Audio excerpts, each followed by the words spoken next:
સુરતમાં વીર નર્મદ દક્ષિણ Gujarat university department of chemistry લેબમાં નીકળ્યો સાપ. સ્ટાફ અને વિદ્યાર્થીઓ મચી હતી અફરાતફરી.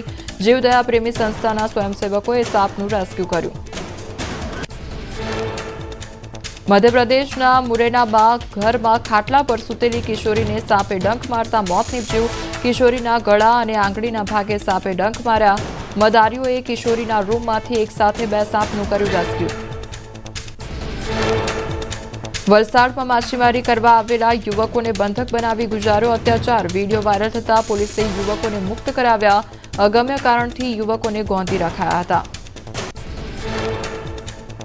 રાજકોટ શહેરમાં ફન હોટલમાંથી ઝડપાયો જુગારધામ. પીસીબીએ દરોડા પાડતા રૂમ નંબર 324માં 5 વ્યક્તિઓ રમી રહ્યા હતા જુગાર.